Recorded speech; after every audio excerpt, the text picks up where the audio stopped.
Hello, and welcome to the second part of the lecture series on secondary data. I'm your host, Chris Curran, and in this part we'll be talking about the temporal or time aspects of data. So in the previous lecture we talked about how data can come at different levels. We saw how data could be at the lowest level of aggregation and micro data, maybe an example of a student level data. And then we also saw how data could be aggregated up. So we might look at, for instance, classroom level data, school level data, state level data, and so forth. In this lecture, we'll be thinking instead about the way in which data spans time. So whether data happens or data is observed at a single point in time or whether data is observed over time. So let's jump right in and look at a few different terms that can help us describe data's temporal aspects. In general, when we think about the time dimension of data, the main distinction we can use is that between cross-sectional data and longitudinal data. So on the one hand, cross-sectional data is data that represents a single time point. So for example, we might collect data on kindergartners in 1998-99. We would have data at a single point in time, namely that 1 year of 98-99. In contrast to that, longitudinal data is data that's gathered over time. So longitudinal data might be data in which we collect data on kindergartners in 98-99, but then we also collect data on those same kindergartners as they progress through first grade, second grade, third grade, and so forth. In other words, we have the data over time.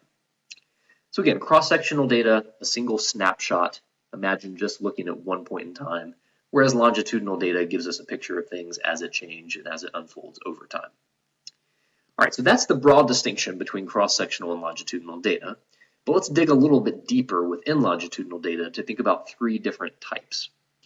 So the three types of longitudinal data we'll think about are panel data, pooled cross-sectional, or sometimes called cohort data, as well as time series data.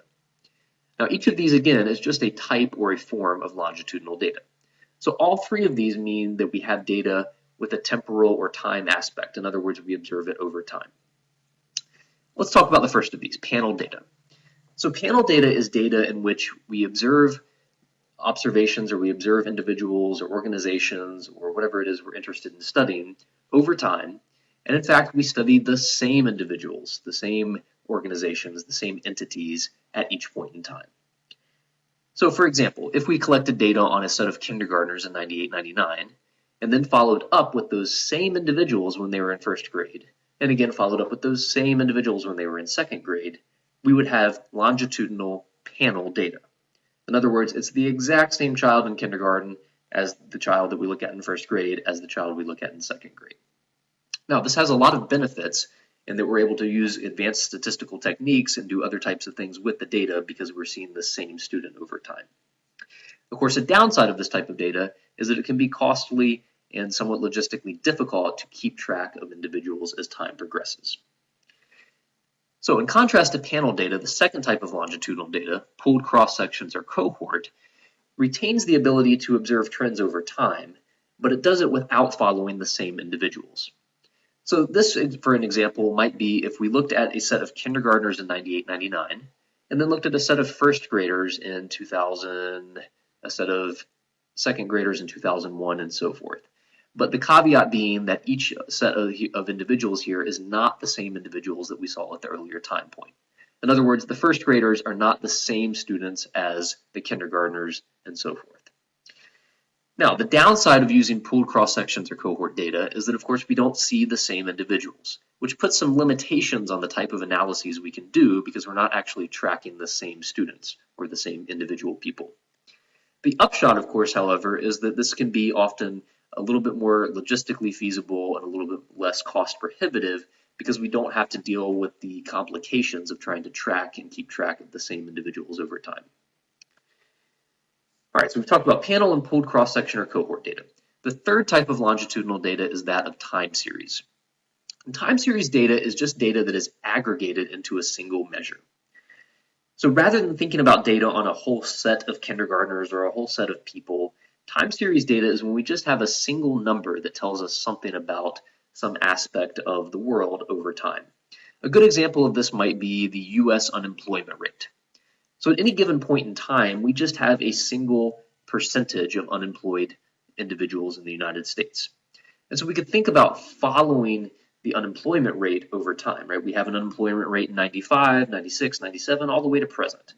But at any given time point, it's just a single number. There's nothing to disaggregate there. In other words, the data is all the way aggregated to the highest level.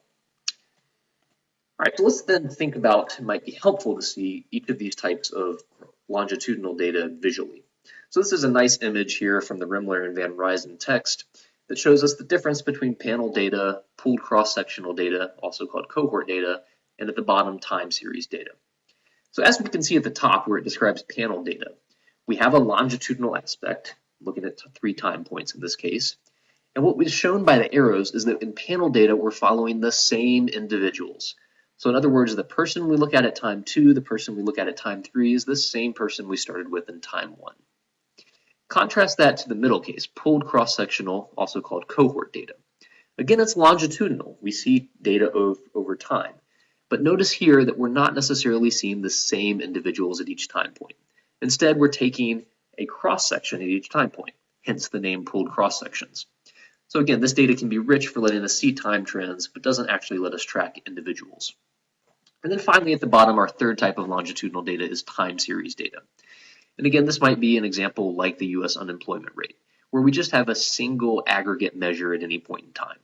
So visually, this is represented with the X to show you that instead of having multiple individuals or observations on multiple organizations or people within a time point, we just have a single aggregate measure at each time point.